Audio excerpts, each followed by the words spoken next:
It's never too soon to talk about the future of your program, and we're looking ahead to the 2024 Arizona State Sun Devils and some potential needs on this edition of the Locked On Sun Devils podcast. Are Locked On Sun Devils, your daily podcast on the Arizona State Sun Devils, part of the Locked On Podcast Network, your team every day.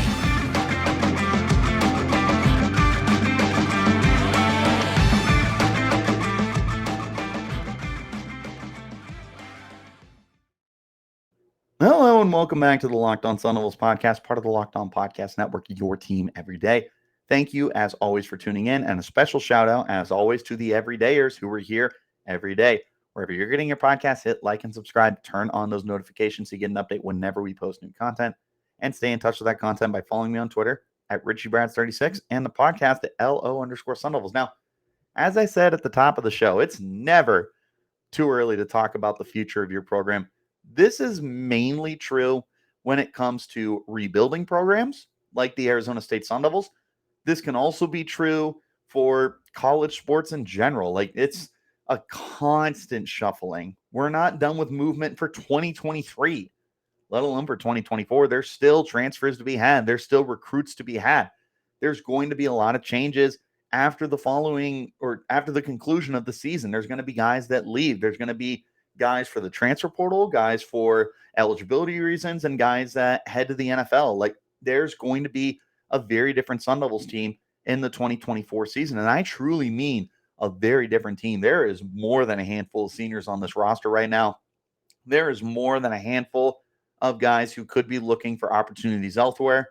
Goodness gracious, elsewhere. I'm not Mike Tyson, I promise. But there's a lot here for the Sun Devils to continue seeing a complete roster makeover as Kenny Dillingham is taking over for his first year. And that's where we're here to talk today, is looking ahead to 2024. This is a very, very preliminary list, and this could very much change between now and then. But I do think that it's worth taking a look at some positions that could need some more investments at them and could need to be in tune for some kind of makeover. And let's go ahead and start. I want to first talk about the honorable mentions I have here. I have two positions that I have in mind that won't be needs unless guys decide to transfer or go pro. Starting with the running back spot, there's only four guys on here. The oldest is Cameron Scadaboo, who is a redshirt junior for the team. He's a junior for the team. And DeCarlos Brooks is the redshirt junior. You also have George Hart, who's a junior, and you have Tevin White, who is a sophomore. Javen Jacobs has officially translated from running back to wide receiver on the Arizona State Sun Devils official website for the roster. So they're down to four running backs. I feel like they could make some more additions, but this is not a massive position of need if the majority, if not all of these guys, do return for the 2024 season. But we see all the time that, especially at the running back position, the guys leave early because they want to capitalize on short careers that they have in the NFL, or maybe they transfer. So when I look at Cameron Scadaboo, I think there's potential for him to be a bell cow for the Sun Devils, and I think that he's got really good prowess as a receiver and as a runner that we have seen throughout spring, and I'm looking forward to him dominating. I think he is going to be very good this year, but if that is the case, he might want to capitalize and go to the pros before he gets too much mileage on him. DeCarlos Brooks, I'm not sure how much we're going to use him. The same goes for George Hart and for Tevin White with what Scadaboo can do for you. And if that's the case, these are guys that might look to take their talents elsewhere and get the most out of, extended opportunities that might not be at Arizona State. So this is why it's an honorable mention for me, is just because you could have all four back next year. You can also have none of them back next year. As of right now, I'll give them benefit of the doubt. Second position here is the cornerback spot for the team. Look, whatever happens with Ro Torrance is going to affect this position moving forward, because Torrance is a future NFL player in my books. I know he's that way in many other people's books as well. If he does declare after this year, this will be a position of need simply because you would be losing a number one corner. But you're also going to be losing Jordan Clark at the conclusion of the season. There's some transfers who came in, like Shamari Simmons, who is in his last year of eligibility. there's a lot of young guys on the roster, but I feel like there's more guys that could be future safeties than there are guys that are going to be able to play on the boundary. Like Ed Woods is also a guy who could potentially jump to the next level if he has a strong season. The safety position will be going through some change. I mean, you're going to be losing not Xavier Alford, Shamari Simmons. You know what? I said Shamari Simmons for the corner spot, and what I meant to say was D Ford. D Ford is the corner, and Shamari Simmons is the safety, both of them coming from Austin Peay. Shamari Simmons will be gone. Chris Edmonds will be gone. They've got a young guy in Montana Warren that'll be interesting. But the corner spot to me is going to depend on what happens with Ro Torrance. If he's gone, this is a position of need. If he's back, it's definitely lower on your list. That being said, let's go ahead and finally hop into my top 3 positions of need heading into 2024 as of May 2023. There's a lot of time for that to change. Number 3 position here is linebacker. Don't get me wrong, I actually really like what the Sun Devils here at the linebacker position. I think that there's a lot of really intriguing talent here at linebacker. There's some young guys too. Crew Jackson was brought in. They were able to bring in who was the other transfer? Tate Romney, who's a redshirt freshman. They've got some intriguing what do you call them? Seniors and juniors and whatnot.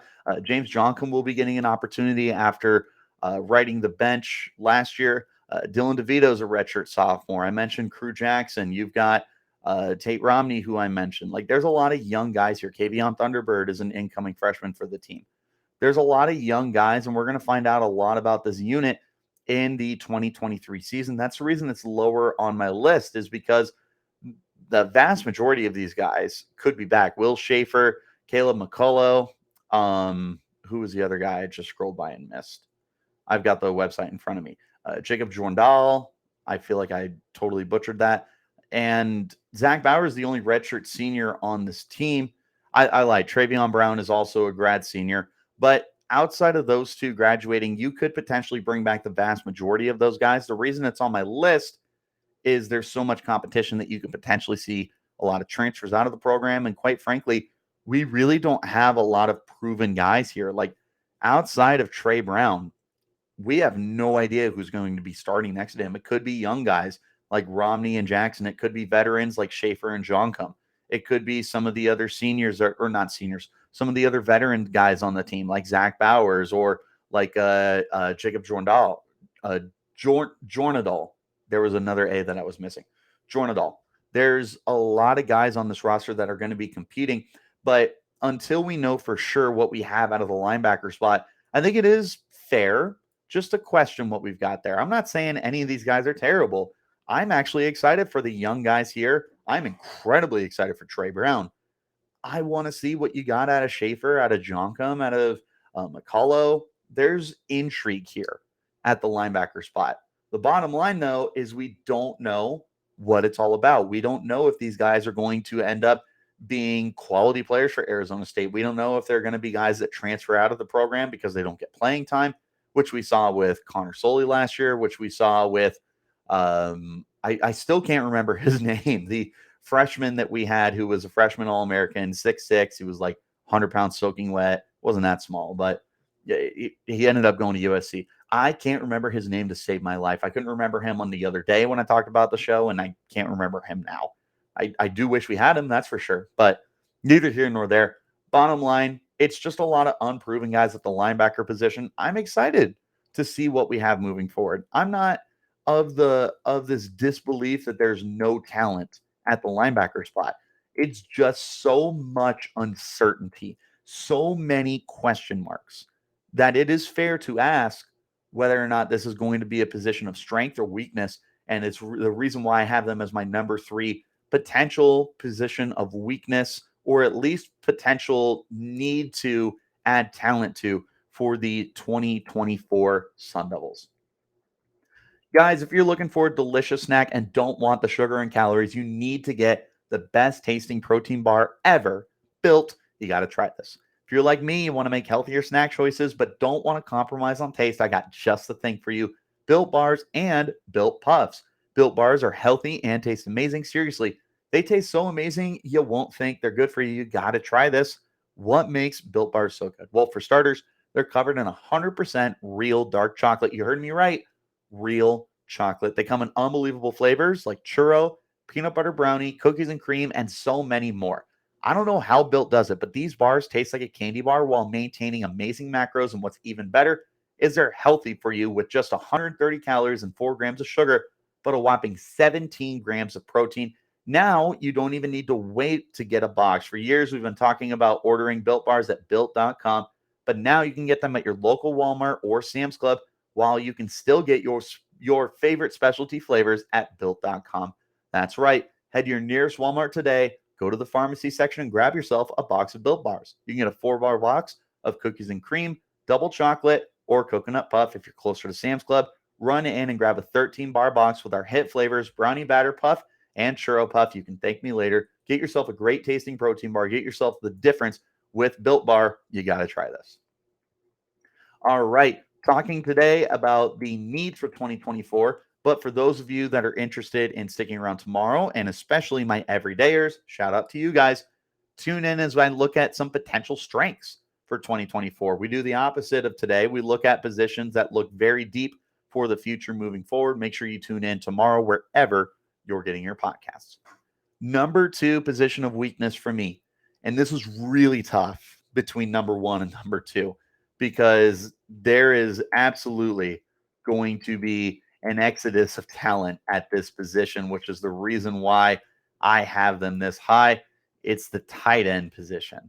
It starts and ends with Jalen Conyers. Conyers, of course, who is the redshirt junior for the team, looking like he's going to be contending for all Pac-12 status. And if you ask me personally, contending for all American status. This dude is just a monster, and he's destined for greatness. I've been high on him since his redshirt freshman year with the team after he transferred for Oklahoma.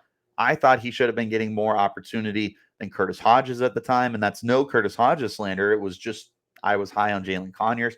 I was high on him going into last year, and through the first half of the season, I kind of looked dumb. And then the second half, I was like, told you so. I've been talking about him for a minute.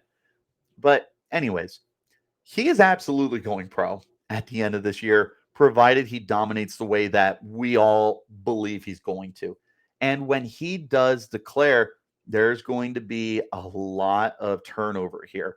Bryce Pierre, another guy who's been standing out in spring ball, is also a redshirt senior. He will be gone. Messiah Swinson, one of the guys they brought in through the transfer portal last year, and one of the guys who could be playing a much bigger role this year in a tight end heavy offense, is also a redshirt senior. Those are your top 3 guys on the depth chart, all 3 of whom are very talented, very good fits for this offense, and guys that we can safely assume will be heavily involved, whether it's in the receiving game or maybe as blockers or maybe as just threats, period. I highly anticipate that all 3 of these guys are going to get roles. I'm not saying you're going to have 3 tight ends with at least 300 receiving yards. No, not at all. I would be incredibly surprised if you had all 3 of those guys as that big of weapons on this offense. But I do firmly believe in my heart of hearts that the tight end position is going to be one of the biggest points of strength for this Sun Devils team in 2023. I think that when you look at the quarterback situation that's going on with Bourget, with Pine, with Conover, with Rashada, they are going to be depending on some proven veteran options. I just listed 3 guys who graduated. Jalen Conyers just graduated. Major shout out, by the way. Congratulations, young man. Messiah Swinson and Bryce Pierre are redshirt seniors. They have also graduated. These are guys that are more than likely going to be gone after this year. From there, you've got 2 guys on the roster. Actually, I think you'll have 1 guy on the roster. Yeah. Colby Garvin will be the only guy remaining at that point as a redshirt sophomore. You did lose. Oh, man. His name is right on the tip of my tongue and I can't remember, but you just lost a guy as well. You could bring back Ryan Morgan as well, who's like a H-back in the form of, dude, I can't even remember the fullback we had last year. This is frustrating, but point is, you could have Ryan Morgan back.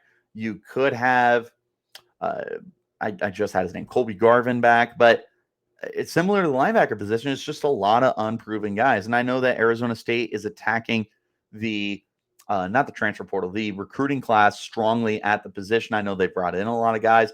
There's an in-state kid that they've been very interested in getting in. They're going to be bringing in talent to the tight end position, but there's no doubt that when you lose those top three guys, there's going to be substantial drop off in play. It's not that I don't believe in these guys. It's just that I look at the top three and I'm like, yeah, that's about as good as the Sun Devils have had in a long time. You've got three guys who, in a best case scenario, will be getting NFL opportunities. I'm not saying that they're going to be Pro Bowlers. I'm not saying they're going to play in a game in the NFL. But I do look at all three of these guys and I'm like, yeah, they should get a tryout. They should be a practice squad guy. They have the build, they have the ability, they have the upside to be players at the next level. Jalen Conyers especially looks like a guy who's going to be picked very high if he does, in fact, dominate the way we anticipate him to do.